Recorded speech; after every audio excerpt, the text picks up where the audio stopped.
Kalau nggak sepedaan, sepak bola, kalau nggak main basket. Nah, itu dengan aktivitasnya yang tinggi sehingga meningkatkan resiko untuk cedera juga ya dok ya.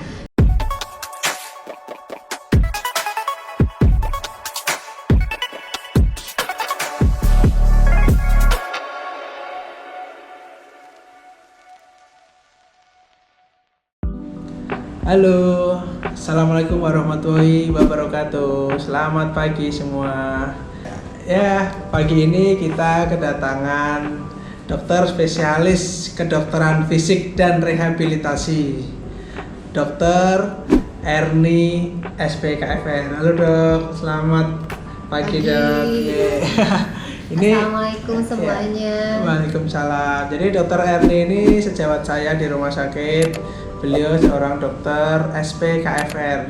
Bingung SPKFR itu apa? Jadi SPKFR itu spesialis kedokteran fisik dan rehabilitasi. Iya. Iya, oke. Jadi gini, kemarin itu saya mengalami cedera ankle ya, cedera ankle yang cukup lumayan parah sampai bengkak, kemudian nyeri, dan berkat dokter ini cedera ankle saya makin hari makin membaik, bengkaknya berkurang, kemudian nyerinya berkurang. Nah, sini kita mau bahas tuntas sih untuk penanganan cedera ankle seperti apa.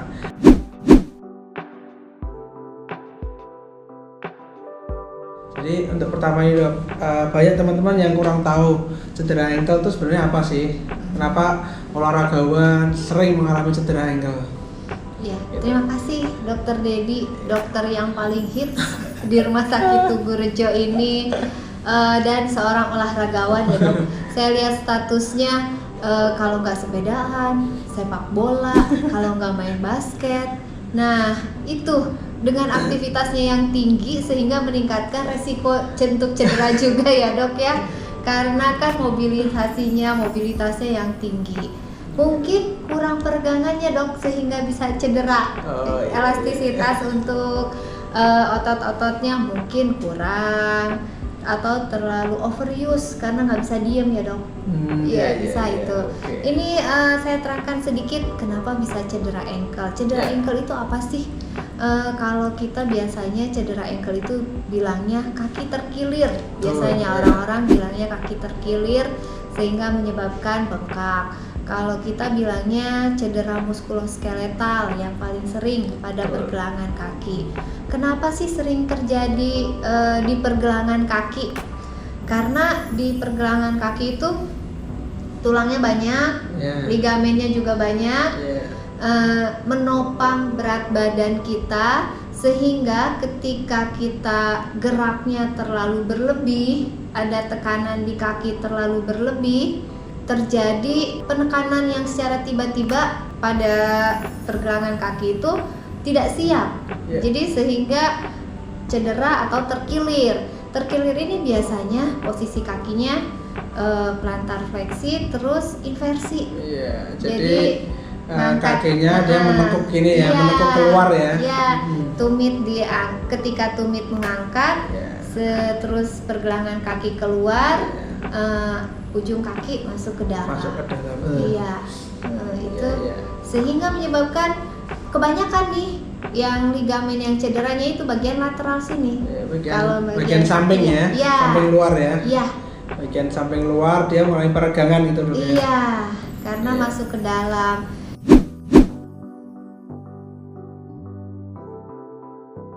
Ini tuh sering terjadi akibat itu pada saat olahraga, karena kan lari, loncat, itu kan kita nggak pakai pikiran ya, maksudnya tiba-tiba lari, tiba-tiba kadang loncat terlalu berlebih.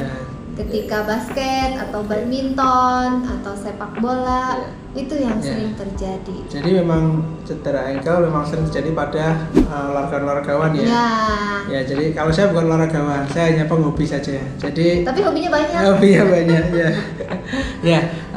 Jadi pengen tahu penyebab cedera ankle itu apa saja ya dok ya? Nah penyebabnya itu ada dibagi dua, ekstrinsik sama intrinsik.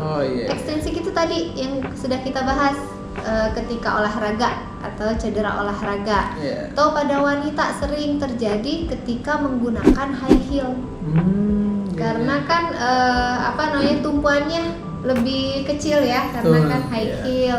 Jadi meningkatkan resiko instabilitas untuk terkilir. Ya, oh ya Gitu. itu para cewek ini subscriber semuanya, hati-hati kalau memakai high heel. Iya. Jadi apalagi kalau wanitanya berbadan besar, itu resikonya lebih besar lagi. Ya. Terus penyebabnya lainnya tuh intrinsik. Iya. Intrinsik itu ada keterbatasan rom kaki misalkan, atau rom kakinya terlalu Keterbatasan gerak kali ya. Ya, Keterbatasan gerak kaki ya. ya. Keterbatasan gerak kaki. Atau ligamennya terlalu lentur misalkan pada orang-orang dengan Down syndrome. Oh, orang-orang dengan cacat ya. Itu kan Ya. hiperlaksiti. Ya, jadi orang-orang dengan cacat mental kebanyakan tendonnya atau ligamennya dia lentur sekali, sehingga lentur mudah sekali. terjadi cedera ankle seperti itu. Iya. Atau pada orang tua dengan gangguan keseimbangan, biasanya dengan penyakit kencing manis, Ya. proprioseptiknya atau rasa Iya. kakinya kan udah sering terasa tebal, Betul, sering iya. kesemutan, sehingga keseimbangan pada kakinya berkurang. Atau orang-orang dengan kelainan anatomi, biasanya anatomi kaki ya, Iya. flat foot. Oh, yang kakinya datar ini. Ya, Jadi kan kalau kakinya kita datar. kayak kaki bebek, Ya. kaki bebek itu dia kalau kita kan normalnya ada celahnya ya. Ya. Tapi kalau dia kayak kaki bebek nggak ada celahnya, Ya, itu memang betul. sering mengganggu keseimbangan. Ya, sering menyebabkan terjadinya cedera ankle. Ya, ya. Itu Oke.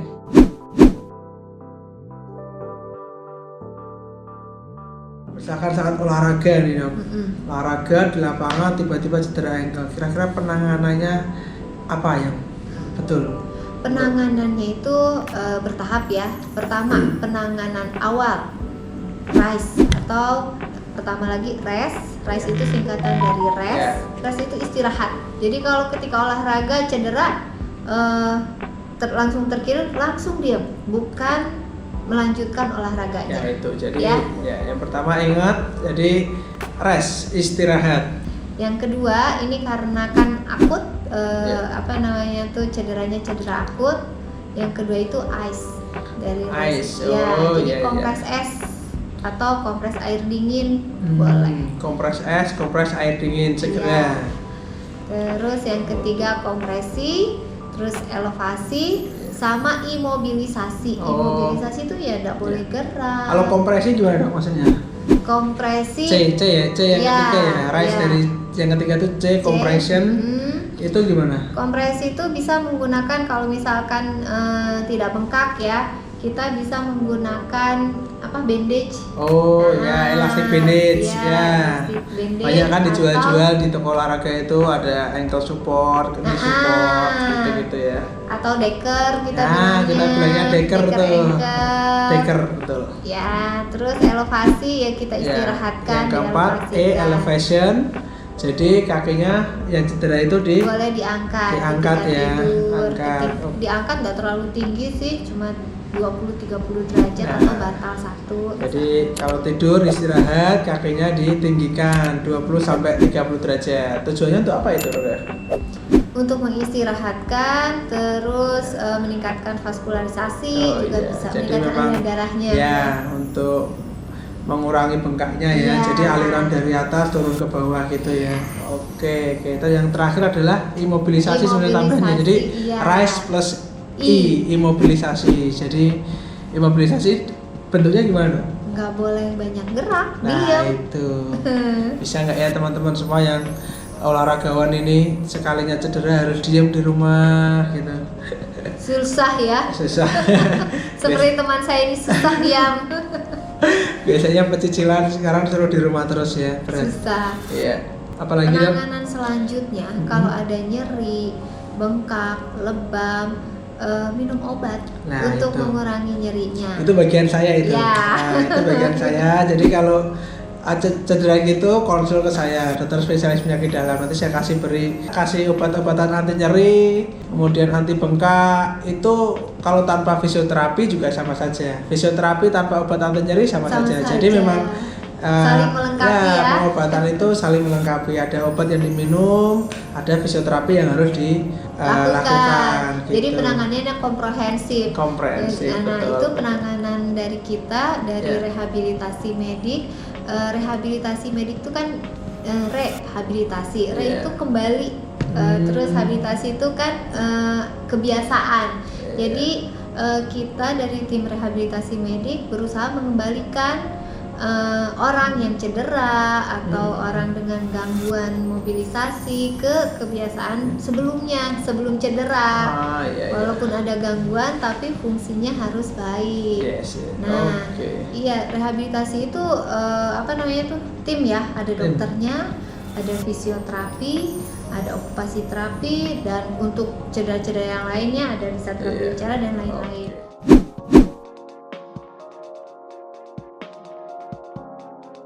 Oke, tadi dokter ada dokter rehabilitasi medik ya. Jadi memang peran dokter sebagai fisioterapi ya. Salah satunya fisioterapi itu penting. Nah, peran fisioterapi untuk cedera olahraga itu bagaimana, Dok?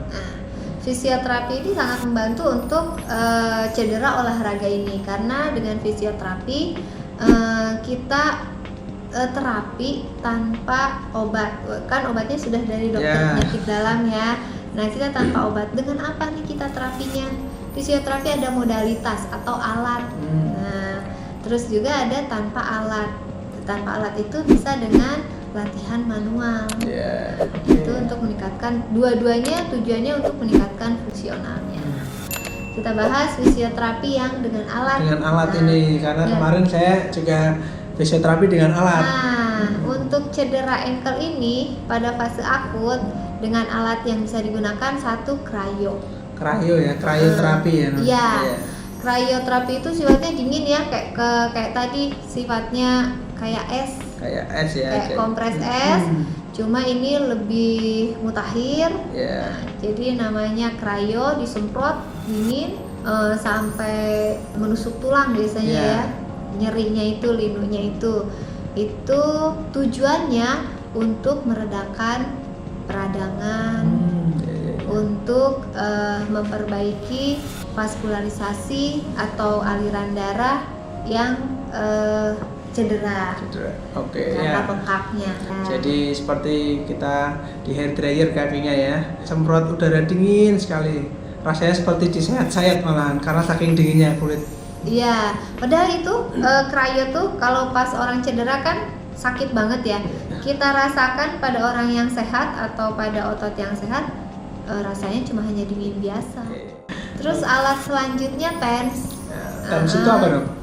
Transmuskular elektrostimulasi. Nah, itu tujuannya untuk mengurangi sampai menghilangkan nyerinya. Jadi ngeblok nyerinya. Ya betul, kayak di setrum ya, Dok ya. Iya. Rasanya cenut-cenut kayak disetrum. Kayak disetrum ya, kayak disetrum. Jadi ada tingkatannya ya. Iya. Tingkatan setrumnya itu ya. Iya, tergantung dari sensibilitas dari orang yang sakit tersebut bisa dinaikkan. Betul. Ya, saya ini sudah kemarin cedera ankle, jadi saya 5 hari berturut-turut dilakukan cryoterapi dan TENS. Hasilnya sangat signifikan. Dari yang bengkak sekali, yang tulang di kaki yang menonjol itu nggak kelihatan, sampai sekarang sudah hampir kelihatan. Jadi bengkaknya sudah berkurang, nyerinya juga sudah berkurang. Dari yang jalannya seperti mbah-mbah yang baru sakit kaki, sekarang sudah bisa lari lagi. Oke, ada lagi nggak, Dok, modalitas yang lain? Modalitas yang lain tapping. Tapping lah ini. Kadang banyak orang yang tanya, Dok, itu yang ditempel merah-merah, kuning, biru, hijau di tangan, di kaki itu apa sih? Emang ada efeknya sih? Kan biasanya banyak tanya gitu. Nah, itu namanya tapping. Gimana, Dok? Tapping itu seperti apa? Tapping itu atau yang kita sebut biasanya kinesiotapping itu salah satu alat modalitas fisioterapi. Ini dapat digunakan pada otot yang cedera atau dapat digunakan juga untuk mencegah cedera pada atlet. Ternyata tidak hanya untuk cedera saja, tapi bisa untuk mencegah cedera. Iya, ini penting ini. Mencegah cedera. Jadi bisa digunakan kalau pada atlet seperti Bapak ini sebelum olahraga bisa digunakan tapping di tempat-tempat yang sering nyeri setelah olahraga. Misalkan kalau ini nih sekarang kan udah mengalami cedera ankle. Saya sarankan untuk olahraga selanjutnya, sebelum olahraga digunakanlah tapping pada ankle-nya. Kenapa tapping bisa mengurangi nyerinya, bisa menyembuhkan atau mengurangi bengkaknya? Tapping itu kan dilekatkan ya, seperti plester. Nah, plester itu ketika menempel pada kulit, dia sifatnya seperti vakum. Jadi memberikan kompresi ringan, terus memvakum daerah yang di plester, yang bengkaknya, sehingga aliran darahnya lebih lancar, aliran kelenjar limfenya lebih lancar, sehingga mengurangi bengkak dan nyerinya. Dan meningkatkan stabilitas ototnya. Jadi fungsi kerjanya tapping ini kayak deker juga, membantu meningkatkan stabilitas otot yang di plesternya tersebut. Ya, jadi memang tapping itu bukan sekedar hanya gaya-gayaan ya teman-teman semua. Jadi kan misalnya itu yang tempel merah kuning hijau di tangan, di kaki. Jadi tujuannya untuk seperti tadi yang dijelaskan oleh Dr. Erni ini, sangat banyak manfaatnya. Ya, itu tadi modalitasnya Dok ya. Jadi memang peran fisioterapi ini sangat penting untuk penyembuhan cedera ya, terutama cedera-cedera muskuloskeletal atau cedera otot dan sendi. Kalau cedera ankle ini kebanyakan ini teman-teman saya sering cedera ankle baru istirahat 1-2 hari kemudian main lagi. Kira-kira komplikasi apa sih yang bisa terjadi kalau cedera ankle tidak ditangani dengan serius, Dok? Kalau cedera ankle tidak ditangani dengan tuntas, maksudnya masih ada peradangan di jaringan atau di ligamen ototnya, jadi nanti stabilisasi ankle-nya berkurang, sehingga menyebabkan terjadi lagi cedera berulang. Karena itu stabilisasinya berkurang. Kalau lama-lama jadinya cedera kronik. Waduh. Gitu. Atau biasa disebut kompleks regional pain syndrome. Jadi nyerinya menetap. Wah, selamanya ya, menetap ya. Jadi yaitu untuk penanganan yang baik untuk cedera ankle ini, penanganan tata laksana awalnya harus baik ya. Terus penanganan secara komprehensif dari medikamentosanya, obat-obatannya dari dokter penyakit dalam atau dokter yang lain, dan rehabilitasi medik untuk mengembalikan rehabilitasi fungsionalnya. Jadi balik lagi fungsinya, jadi sehat lagi. Alhamdulillah ya. Itu sekilas penjelasan dari Dr. Erni tentang cedera ankle, bagaimana penanganannya yang baik, bagaimana peran fisioterapi untuk cedera muskuloskeletal seperti ankle tadi, dan bagaimana komplikasi yang terjadi apabila cedera ankle ini tidak ditangani dengan tuntas dan baik. Ya, sekian video kita hari ini, semoga bermanfaat untuk teman-teman semua. Please share, like, and subscribe channel ini supaya bisa menghadirkan wacana-wacana atau tema-tema kesehatan yang bermanfaat untuk kalian semua. Wassalamualaikum warahmatullahi wabarakatuh.